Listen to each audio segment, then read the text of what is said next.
High school can either be the best years of your life, or the longest 4 years you'll ever have to survive. For me, it was definitely survival. And the reason for that was one guy, Ryan. You know the type. Ryan was that kid who strutted down the hallway like he owned the place.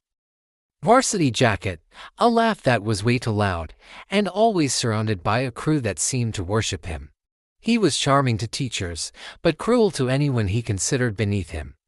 And for some reason, I became his favorite target. It started small. He'd snatch my notes right before class, copy my homework, and then brag to his friends about how easy it was. Then came the accidents: a spilled drink on my new backpack, a mysteriously deleted file from my flash drive.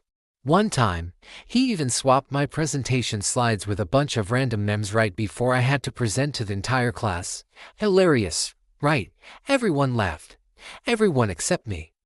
I just took it, because fighting back, it never worked. Ryan was a master at twisting things. He'd flash that fake, charming grin and say, "Oh, it was just a joke, Nan." And somehow, I'd be the one getting told I was too sensitive. But all of that was about to change. It was about a month before final exams.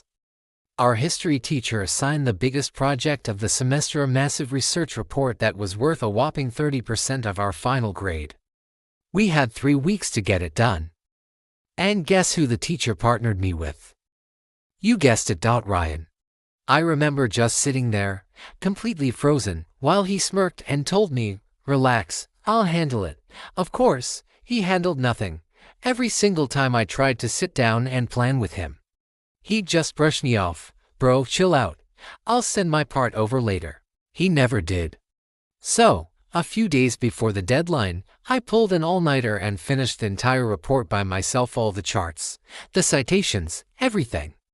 By morning, it was perfect. And then, the next day, it was gone. Ryan had accidentally deleted the entire file while he was checking it out. He actually laughed. "Oops," he said. "Guess you'll have to redo it, nerd." That night, I didn't sleep. But it wasn't because I was upset. It was because I was planning. See, Ryan had one glaring weakness. He wasn't actually smart. He just pretended to be. He'd always ask me for help right before big tests. So, I decided I would help him one last time. I spent the next 2 days creating the perfect fake study guide.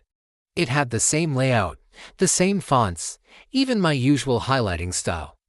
But every single formula, every single definition, every important date, was completely wrong. Then, I accidentally left it on my desk at the library, clearly labeled Final Exam Notes. And right on cue, Ryan walked in, saw it, and snatched it up. He gave me this cocky look and said, "Guess I won't need to study after all." Exam week arrived. Everyone was stressed, cramming last-minute facts. Everyone except Ryan. He strutted around like he already had all the answers.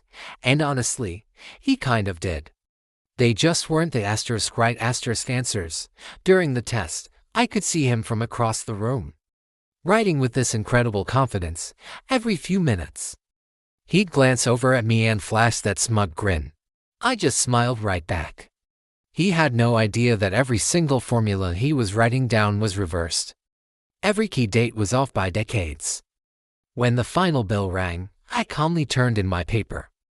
Ryan winked at me on his way out and said, "Thanks for the notes, genius." A week later, our teacher walked in with the graded exams. She looked disappointed. She said, "Most of you did very well, but some scores were surprisingly low." She started calling out grades, -B+, C. Then she stopped. Ryan, he sat up straight, practically glowing, ready for his praise. "You scored an 8 out of 100. The entire class gasped. Ryan just froze. "What? That can't be right," the teacher sighed. "Your answers weren't just wrong, Ryan. They were bizarrely and consistently wrong." His face went completely pale. He looked straight at me, his eyes wide, as the realization finally hit him. And me, I just raised my eyebrows and whispered, "Oops." Ryan never bothered me again. In fact, He avoided me in the halls and eventually transferred to a different class section. People think revenge needs to be loud and dramatic, but sometimes the best revenge is quiet, calculated, and perfectly timed. Ryan taught me something important that year: never underestimate the quiet kid in the back of the class, because we're always watching, and sometimes we're just waiting for the perfect test. Thanks for listening to my story. If you enjoyed it, please hit that like button and subscribe for more. See you next time.